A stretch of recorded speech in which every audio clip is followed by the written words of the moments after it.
Hello, fourth grade. This is our last full week of reading instruction. So next week you'll just be getting one assignment and then something fun to work on for Mr. Moskal and I.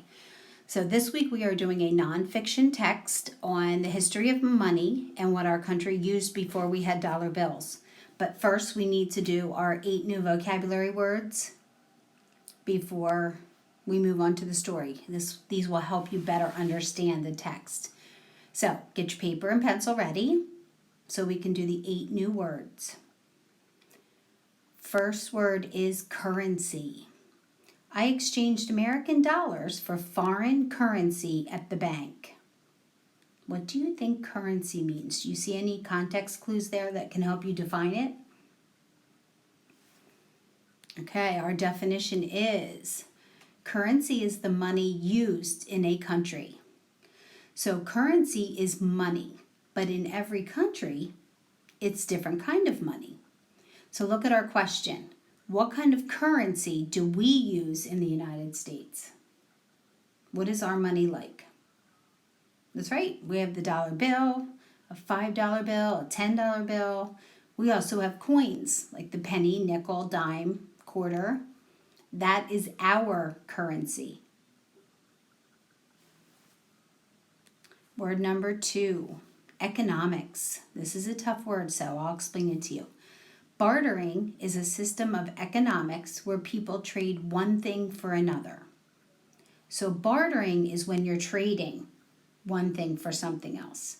Economics is the science that studies the way people use resources to produce goods and services. So economics includes a lot of things that are put together, like who makes the product, what the product is, what is the service that is being done. Like, do you have a hairdresser that's doing your hair? Do you have a person at the grocery store that's selling you the food? They're all included. The money is part of the economics. All of that stuff, the product, the people, the money, that is all economics. What are the economics of a lemonade stand? Well, think to yourself. What do you need? You need the person buying it. You need the person selling it. You need money. You need the product itself.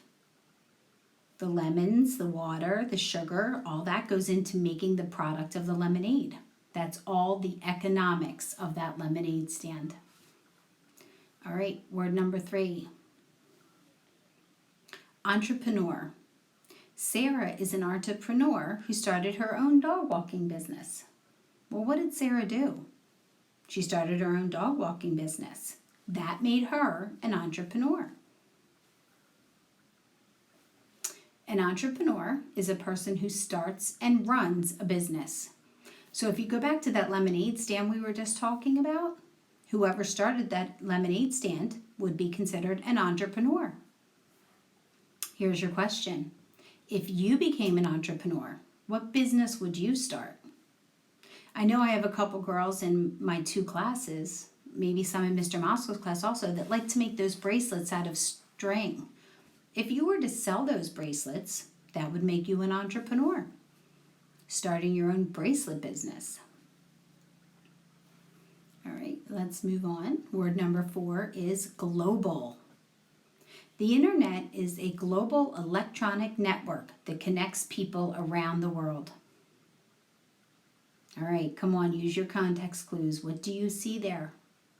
Plus look at the word global. You see the word globe inside of that? A globe is that 3D round sphere that has the map on it of the world. There's your clue. Something that is global has to do with the world. Why is local the opposite of global? Well, global has to do with the world, and local is what is right there close by in your town. So for you, local would be Norristown. Global would be the world. Moving on, our next word is invest. Victoria wants to invest more of her allowance in her stamp collection. This is a hard word. Well, she wants to invest her allowance. You know what allowance is? That's the money she's made. To invest is to use money to buy something that will make more money. So if you're going to invest your money, that means you're going to buy something in hopes that in the future you can sell it for more money and make a profit. That's what invest means. What is another thing you might invest money in? Can you think of something that people buy and then in hopes to sell it in the future for more money? Sometimes people invest money in a house, and then in a couple years they'll sell it for more money than what they bought it for. All right, let's move on. Marketplace. You should be able to figure this one out. That's a compound word. Marketplace. Lauren and her mother visited the marketplace to buy fresh vegetables. A marketplace is a place where food and other products are bought and sold.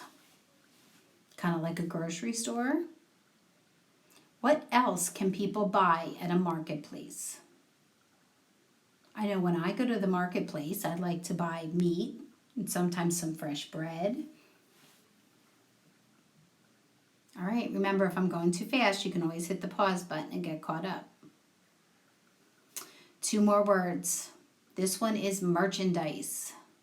The clothing shop's merchandise includes dresses, skirts, and tops. So the clothing shop has merchandise, and that merchandise is dresses, skirts, and tops. What do you think a merchandise is? Merchandise is the goods that are for sale. So let's think, if we would go to Dick's Sporting Goods, their merchandise might be bicycle, a hockey stick, tennis racket, sneakers, things like that. Here's your question.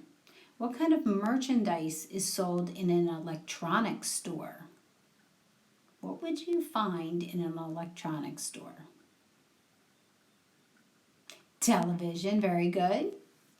Stereos, cell phones maybe, Xbox, you got it. All of that is merchandise. All right, move on to our last word, which is transaction. The man gave his credit card as part of the transaction to pay for his breakfast. The transaction is what's happening. A transaction is the act of carrying out a business exchange. Well, an exchange is when you give something, you get something. He was exchanging in his transaction the money for his breakfast. Now look at our question. What can be used as money for a transaction? Think about that. Well, we know money, dollar bills, coins, that can be used. If you get breakfast and lunch from the cafeteria from Miss Wheeler, you have a transaction every time you go up there. You're exchanging something, right? You're getting your food, and what do you use as money? Right, your ID card. You scan it. That is how the cafeteria gets paid. Can you think of a way mom or dad or grandma maybe when you go to the store, how do they pay for something? What is their part of that transaction? Right? An ATM machine or an ATM card, maybe a credit card. That is the transaction when they pay with their card and they get to leave with the product. All right, that is our last word. We are back to number 1. Remember, go back into Google Classroom and please complete your assignment according to the directions. Mr. Mosko and I do not want to return any this week. You are not to just write the vocabulary word. You are to finish the sentence using the vocabulary words, but you are to also use other words. We would like to see strong, well-written sentences with periods at the end. We only have about a week before we start doing report cards, so we want you to finish strong and do some good work. If you are behind on any of your assignments, now's the time to get caught up. Go back and get some things finished. Okay, we will see you on Thursday with this week's story.